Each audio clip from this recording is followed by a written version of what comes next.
Welcome to the Battles and Battlefields of Northamptonshire. For those of you who don't know where Northamptonshire is, it's right here, right in the heart of England. Today most people pass through it on the M1, few stop, but it has an amazing history. It's an awkward, elongated shaped county that's approximately 70 miles long at its widest point. It is further end to end than it is from the county town of Northampton to London, which is only 60 miles away. Here's a map of the county with some of the key towns and villages. You will notice that the Soak of Peterborough is included. For 900 years it was part of Northamptonshire. However, in 1965 the Soak combined with Huntingdonshire to form the county of Huntingdonshire and Peterborough. In 1974 this new county became part of Cambridgeshire. Although a lot of the physical history has been destroyed, you can still walk in the footsteps of kings and queens and stand on the spots where history was actually made. Half the county was covered by rural forest, Rockingham in the north, Salsey in the centre and Whittlewood in the south. This doesn't mean the county was covered by woodland, but only it was the areas subject to rural forest law, so that not only the heaths, the parks and the woods, but also many of Northamptonshire's towns and villages, together with the fields, fell within the jurisdiction of the King's forest officials. In addition to the royal castles of Northampton and Rockingham, there were royal hunting lodges at Brigstock, Geddington, Kingscliff, Kingsthorpe, Moulton Park, Silverstone and Wakefield, and in Tudor times Stoke and Grafton were favourites of Henry VIII, who stayed for around a month most years. Northampton itself is built on top of a hill. The town began as a small Bronze Age settlement, and there was probably a Roman settlement on the site too. This is a medieval town with its 4 gates at the points of the compass. There was also a 5th smaller gate known as the Dern Gate on the southeast side. It was Simon Sonny III Earl who built the first castle, which was then extended by both Henry I and Henry II. But it was under Henry III that the town was extended. The town walls at this point were wide enough for 6 people to walk side by side and were surrounded by a deep ditch. At this time Northampton was a major trading centre for wool, cloth, corn and horses, and shoes didn't come till a lot later.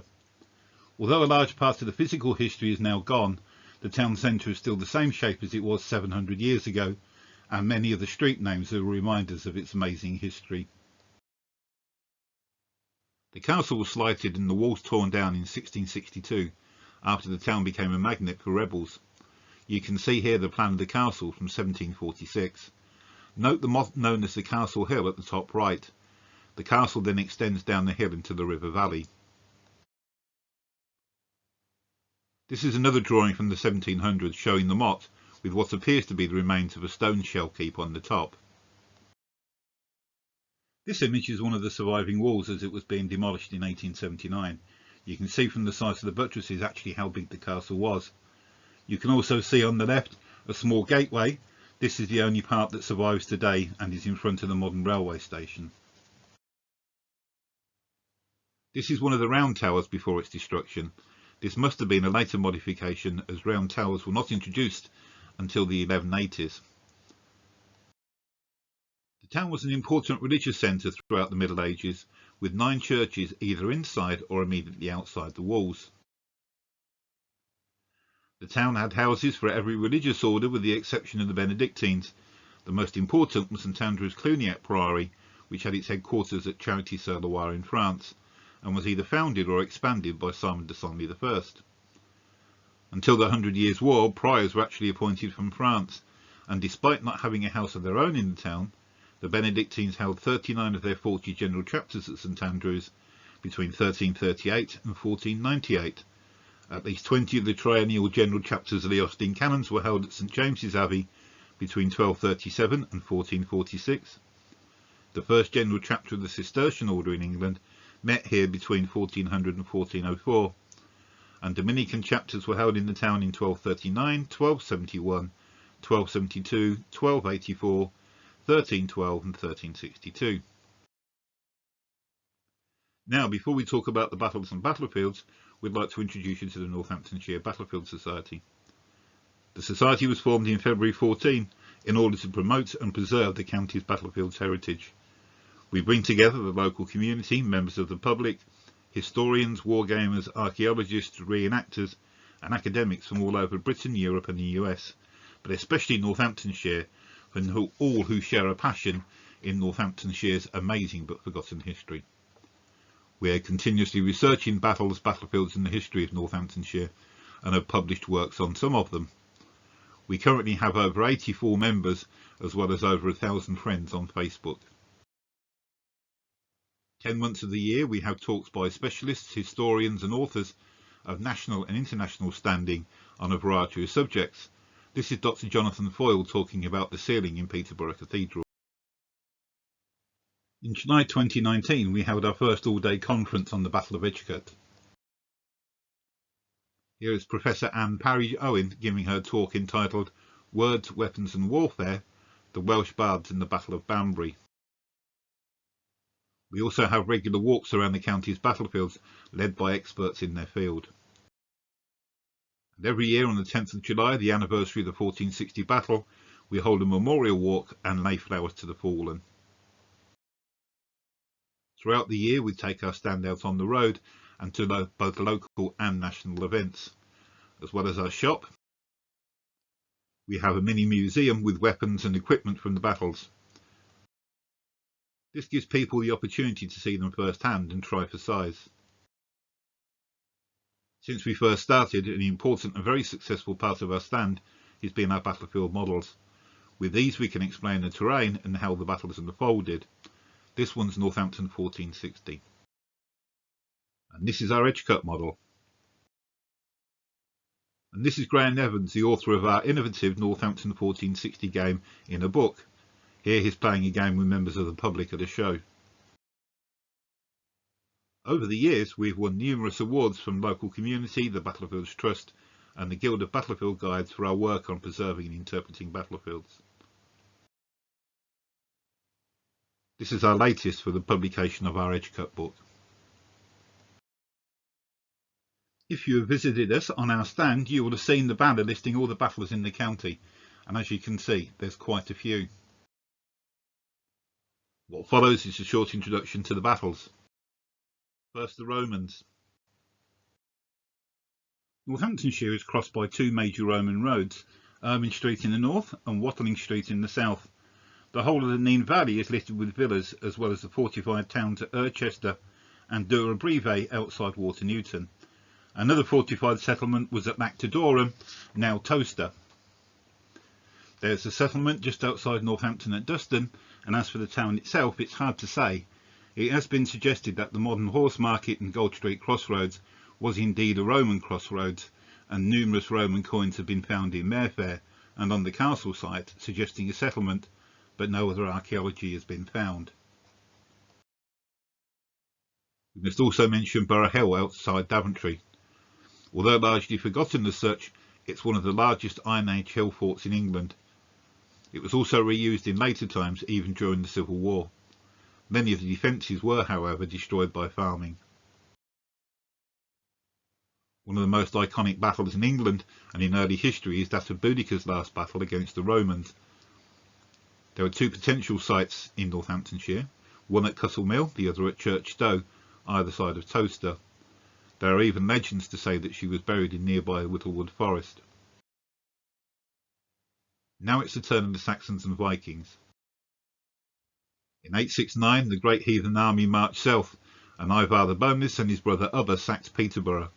Only a young boy survived, who was kept as a pet. With the ever-present threat of Viking raids, the old Iron Age hill fort of Borough Hill at Daventry was brought back into use, and in the 10th century a Saxon charter describes it as a burh, and Saxon graves and Viking weapons have all been found on the site. This map shows the walls of the Viking burh. Exactly when Northampton came under Danish control, or whether it was taken by force, is unclear, but after the Peace of Wedmore it became a fortified Viking frontier town with an inland port and its own army. The burh had an earthen rampart which was faced with wood or stone and was fronted by a deep ditch. The size of the burh is estimated to have ramparts 3,000 feet or 910 metres long. The western wall, which ran roughly in the line of the modern College Street and to the north between Bath and Castle Street, and it had its centre at the crossroads next to the Soul Centre.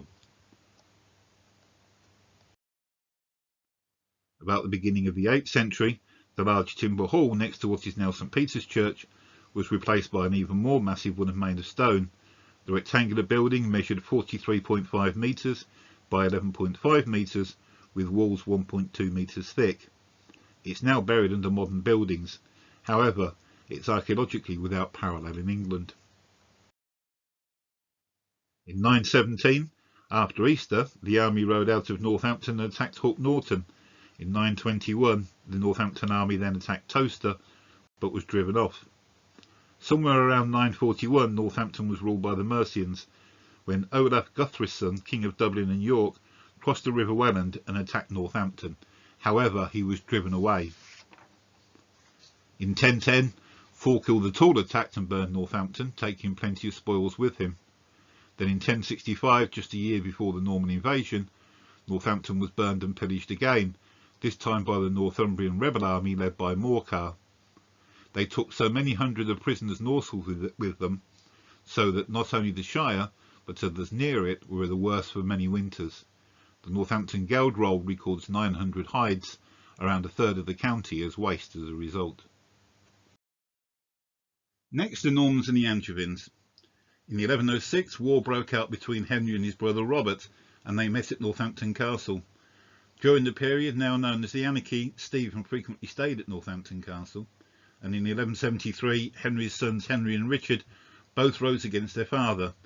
Many barons in England and the counts in France supported them. King William of Scotland started his own rebellion at the same time. In July 1173, King Henry II came to Northampton from France, gave orders for the campaign, and then returned back to France again. Then in May 1174, an army led by Anstill Mallory, the Constable of Leicester, attacked Northampton. The battle took place under the walls of the town, the burghers of the town were beaten, and 200 killed and 200 more were taken prisoner. We now come to the Magna Carta and the First Barons' War. Just like his father, Henry II, Northampton was always one of King John's favourite castles, and he spent at least 60 days in the town, which might not sound a lot, but when you consider he spent half his reign in France and another year or so fighting the war, it was really quite a lot. In 1202, Northampton was one of the 11 towns which purchased the right to buy and sell dyed cloth from King John, and it soon had a national reputation for fulling and dyeing cloth, with 300 cloth workers. By this time the town was also a major trading centre for corn and horses, where roads such as Horse Market and Mayfair got their names. On the 17th of February 1215, while King John was hunting at Silverstone, he informed his good men that he had accepted William Thilly as the Mayor of Northampton. He was one of the first, if not the first, mayor in England. Concerned over John's warlike preparations and papal support, the barons assembled an army at the Stamford tournament ground near Peterborough during Easter week, around about the 19th to the 26th of April. The records show that 5 earls and 40 barons, mostly from the north, listed by name as being present at the muster, with many others, all came with horses and arms and brought with them a countless host, estimated to comprise of around 2,000 knights, plus another horsemen, sergeants of arms and foot soldiers. From Stamford they marched to Northampton to meet John. Once again they assembled at the town's tournament ground, which is probably now under Halston Heath. When they found that King John was not there but in Wiltshire, they then marched on to Brackley. John sent William Marshall and Stephen Langton, the Archbishop of Canterbury, to obtain their list of demands. It was here the full list of demands would eventually become the Magna Carta. However, John refused to listen. The barons immediately renounced their fealty. They then marched back to Northampton, occupied the town and laid siege to the castle. The barons then moved to Bedford Castle, which surrendered without a fight, and then on to London. In the meantime, the townsfolk of Northampton rose against the garrison of the castle, killing several of them. In retaliation, the garrison charged into the town, killing a number of the townsfolk and setting houses on fire. John was in an impossible position and agreed to the Magna Carta at Runnymede. The Barons' War was only just beginning. On the 21st of September 1216, John and his army marched from Stamford to Rockingham, and from there he burnt Oundle and the manors of the Abbey of Peterborough. He then ordered Crowland Abbey burnt, but his captains accepted a payment instead. One account says John set the fields on fire himself in a fit of rage. Within a month John was dead, and his young son Henry III was king. The war finally ended with the Treaty of Lambeth on the 11th of September 1217.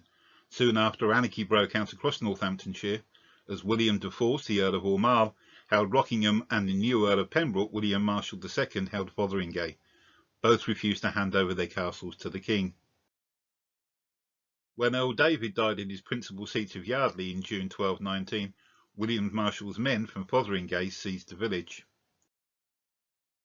In June 1220, Fawkes de Brute, the Sheriff of Northampton, was ordered to take Rockingham back by force and lay siege to the castle.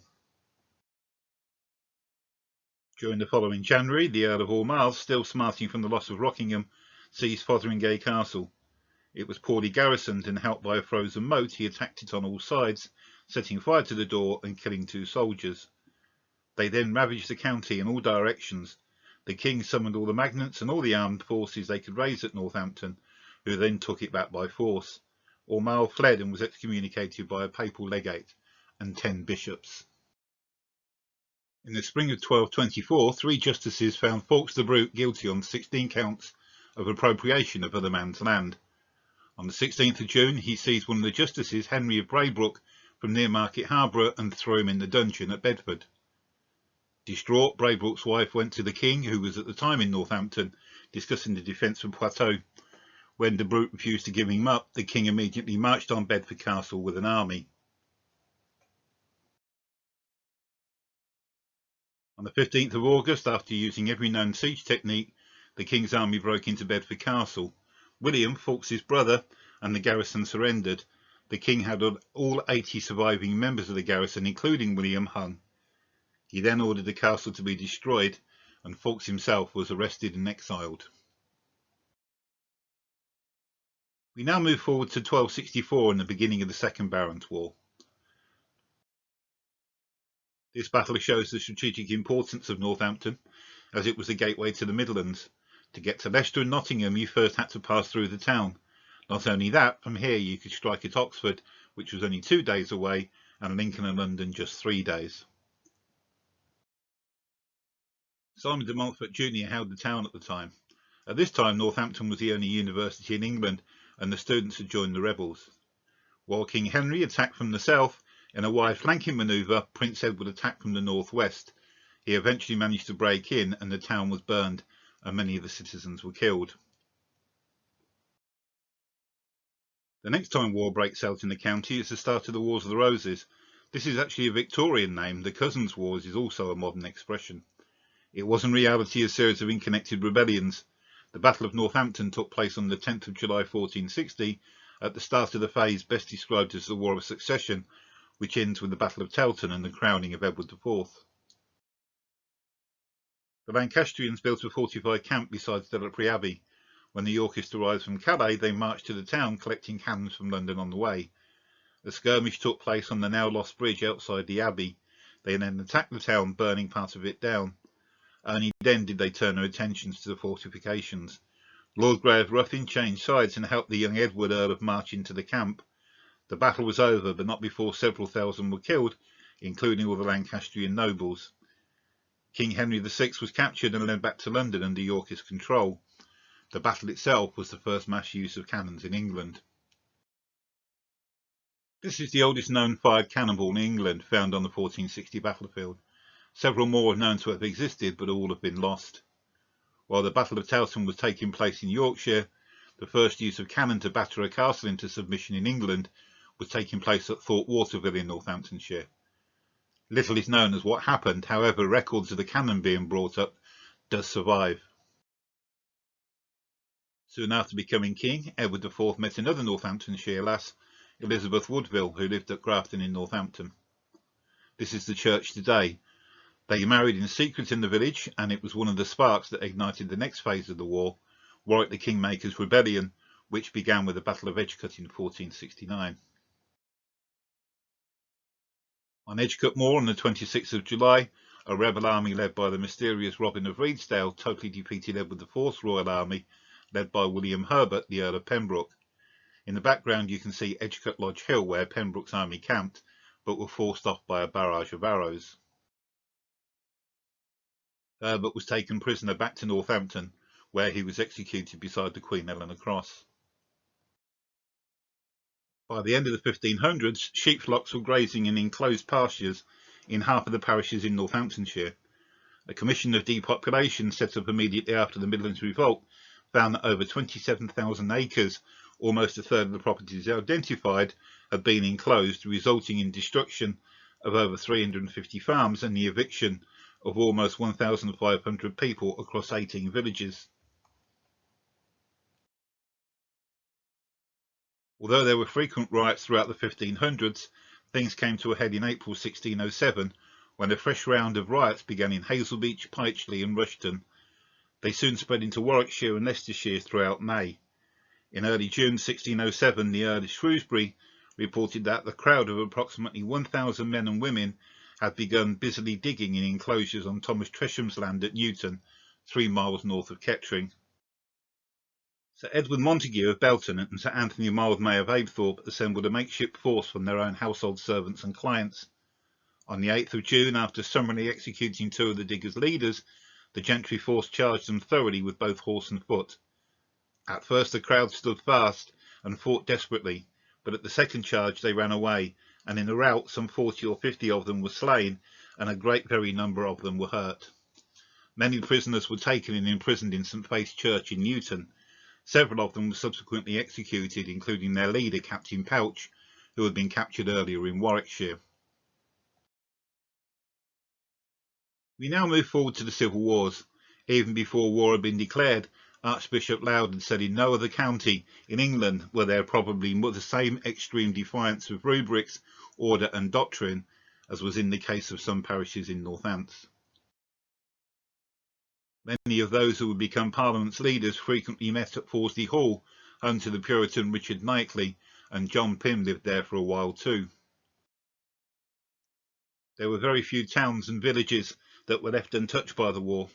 Northampton itself became a parliamentary centre, Watling Street was the main artery for supplies, and Oxford became the Royalist headquarters with a major outpost at Towcester.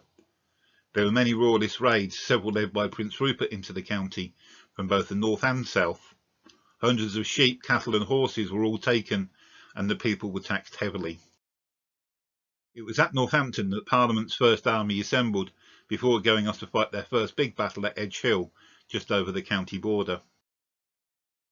Northampton was refortified, new ditches were dug, and bastions constructed along the walls.